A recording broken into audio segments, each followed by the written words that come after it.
ये सबसे पहले कंटेंट्स आप देख रहे हैं कि ग्रेड 10 के क्लास 10 के जो केमिस्ट्री एक्सपेरिमेंट्स हैं उनकी आपको तमाम लिस्ट ऑफ प्रैक्टिकल्स सामने आपको नज़र आ रही है। इसके अलावा ये वो चैप्टर्स हैं जिनमें कुछ प्रैक्टिकल्स जो हैं वो ऐड हैं, जबकि कुछ चैप्टर्स के प्रैक्टिकल मौजूद नहीं हैं। ये आपके एसिड बेसिस एंड सॉल्ट का फर्स्ट एक्सपेरिमेंट, जिसमें डिफरेंट सॉल्ट्स को आइडेंटिफाई करना होता है, यानी salts of sodium, calcium, strontium, barium, copper and potassium ions को फ्लेम टेस्ट के ज़रिए आइडेंटिफाई करना होता है। इसमें फिर आपने जब एक्सपेरिमेंट आप परफॉर्म कर लेंगे तो उसके बाद आपने यहाँ पर देखना कि एक ऑब्जर्वेशन कॉलम है, ये आपने एज इट इज़ यहीं से याद करना है। इसके अलावा मज़ीद अगर हम आगे जाएं अपने सॉल्ट पार्ट पे तो आपको नज़र आएगा कि हमारा जो सॉल्ट पार्ट है उसमें हमारा 9 का हिस्सा शामिल नहीं है। हमारा जो सॉल्ट हिस्सा है वो यहाँ से स्टार्ट हो रहा है, ठीक है।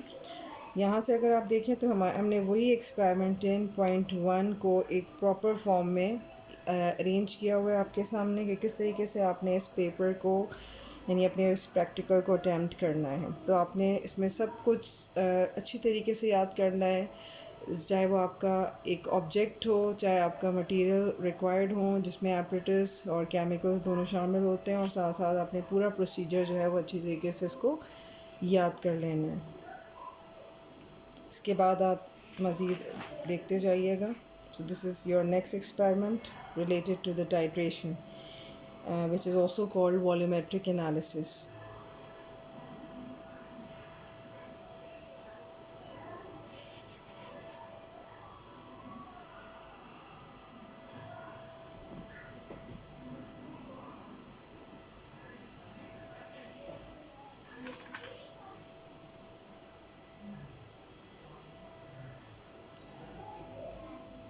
इसमें कोशिश कीजिएगा कि आपका जो स्टार्टिंग है वो आपका ऑब्जेक्ट से हो, उसके बाद मटेरियल रिक्वायर्ड में एपरेटस केमिकल्स मेंशन हो, प्रोसीजर हो, यहाँ पर आपकी फिगर्स भी हों, ऑब्जर्वेशन कॉलम आपने प्रॉपर ड्रॉ किया हुआ हो, और साथ साथ मज़ीद ये कि आपने अपनी तमाम ऑब्जर्वेशन को एक प्रॉपर फॉर्म में शो करना है, और शो करने के बाद फिर इसका फाइनली रिज़ल्ट भी आप लिखेंगे, ठीक है। तो ये लास्ट थिंग जो कि आपको रिक्वायर्ड है दैट इज़ केमिकल इक्वेशन, जो कि लाजमी लिखनी होती है। इसके अलावा आपको कैलकुलेशन, और साथ में एंड पे आपने बिल्कुल लास्ट में आपने ये रिज़ल्ट भी देना है। तो रिज़ल्ट को आप देख लीजिएगा कि ये किस तरीके से लिखा जाएगा। फिर अगले एक्सपेरिमेंट भी इसी तरीके से आपने लिखना है, सिर्फ फ़र्क ये है कि इसमें केमिकल्स की थोड़ी सी चेंजेस हैं अलॉन्ग विद इंडिकेटर्स।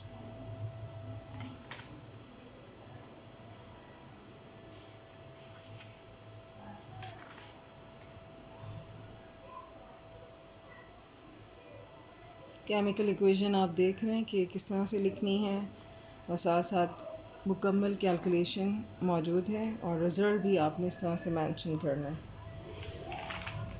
कोशिश करें कि ब्लू मार्कर से हेडिंग दीजिए, और जहाँ तक मुमकिन हो शेड्स वगैरह दे दें फिगर्स में। एक अच्छा आपके सामने इम्प्रेशन होता है फिर, और देखने वाले की आँखों को भी भला मालूम होता है। यहाँ पर नेक्स्ट केमिकल इक्वेशन फॉलो करेंगे आप, और उसके बाद इसकी पूरी डिटेल में आप देख लें कि कैलकुलेशन मौजूद है विद कंप्लीट आंसर।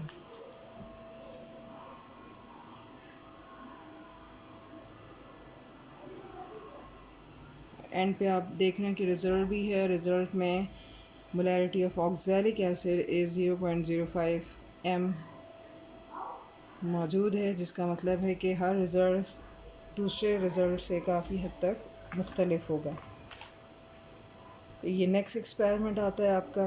इस एक्सपेरिमेंट में भी आपको नज़र आ रहा है कि डिफरेंट टेस्ट ट्यूब्स हैं जिनमें आपने आइडेंटिफाई करना होता है उसकी एक तरीके से पीएच वैल्यू को, power of hydrogen ion concentration. और इस तरीके से देख लीजिएगा कि इन रिज़ल्ट्स को आपने इस कॉलम से, जो ऑब्जर्वेशन कॉलम्स बनी हुई हैं, इस तरह से लिखना है, और एंड पे रिज़ल्ट भी मौजूद है। तो एक दफ़ा फिर से देख लें कि ये एक्सपेरिमेंट है 10.6। आगे की तरफ मूव करते हैं। इस तरह 10.7 भी तकरीबन उसी से मिलता जुलता एक्सपेरिमेंट है, जिसमें आपने थोड़ा सा डिफरेंट तरीके से एसिड, बेस और न्यूट्रल जो सब्सटेंसेस हैं उनको आइडेंटिफाई करना है। ये कॉलम बहुत इम्पॉर्टेंट है, यानी ऑब्जर्वेशंस बहुत इम्पॉर्टेंट है इस लिहाज से भी कि इनको जो है वो आपने एक डिटेल फॉर्म में लिखना है, तो आप थोड़ा सा ध्यान से इस पर फोकस कीजिए और अच्छी तरीके से इसको जो है वो कॉपी डाउन कर लें और एंड पे फिर आप रिज़ल्ट की तरफ भी मूव करेंगे। रिज़ल्ट लिखना लाजमी होता है।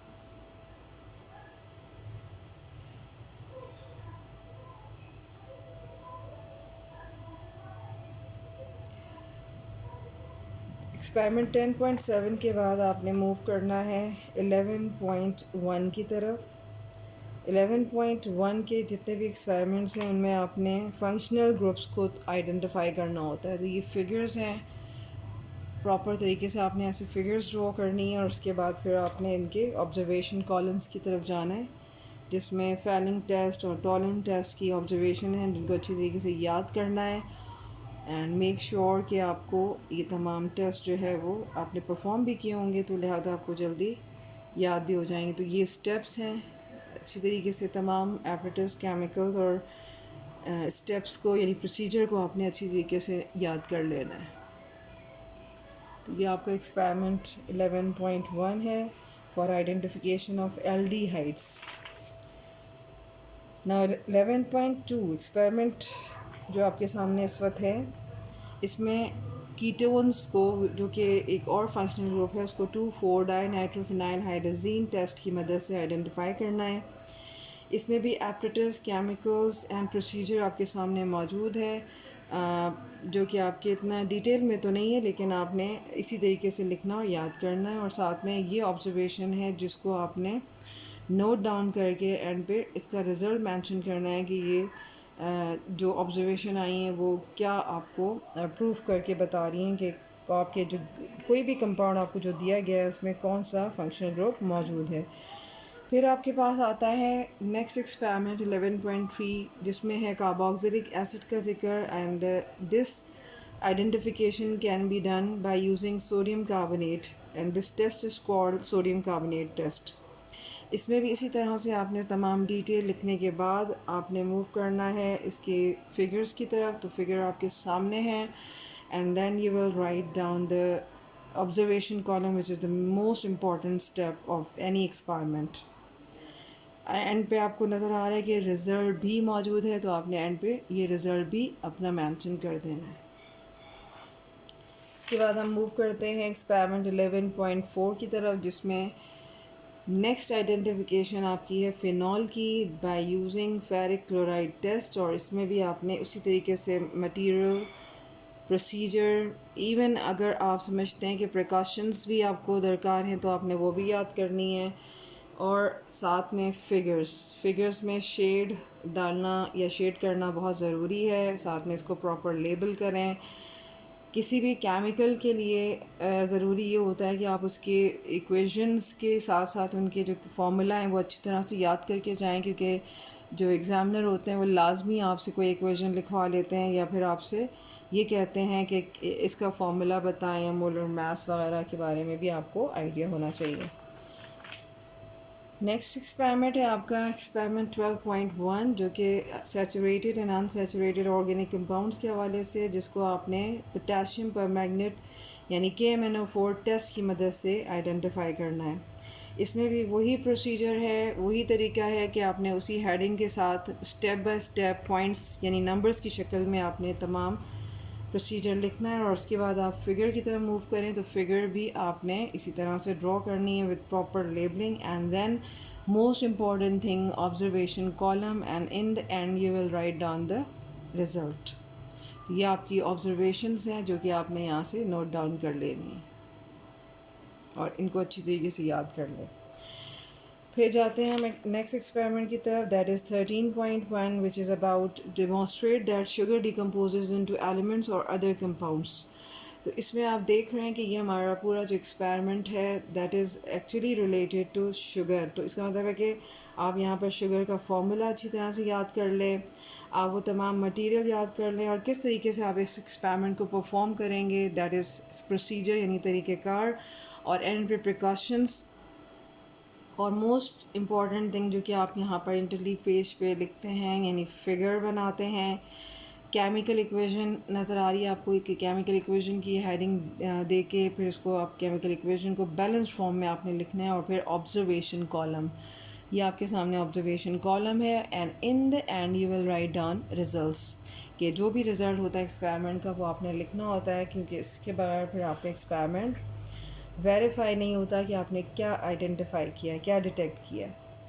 Then move to the last experiment of the 10th class, which is experiment 15.1, and it is related to the softening of water by removal of calcium and magnesium ions from hard water. इसका मतलब है कि ये theoretical point of view से देखा जाए तो ये theory में आपने पढ़ा है, और थियरी से ही रिलेटेड ये आपका एक एक्सपेरिमेंट बन गया, जिससे थोड़ा सा ये आइडेंटिफिकेशन हो गई कि आप किस तरीके से किसी भी हार्ड वाटर से कैल्शियम और मैग्नीशियम के आयंस को रिमूव कर सकते हैं. तो obviously this technique is done by using different types of chemicals. इनकी पूरी डिटेल प्रोसीजर के अंदर मौजूद है, और फिर आपने इसकी फ़िगर को ड्रॉ करना है.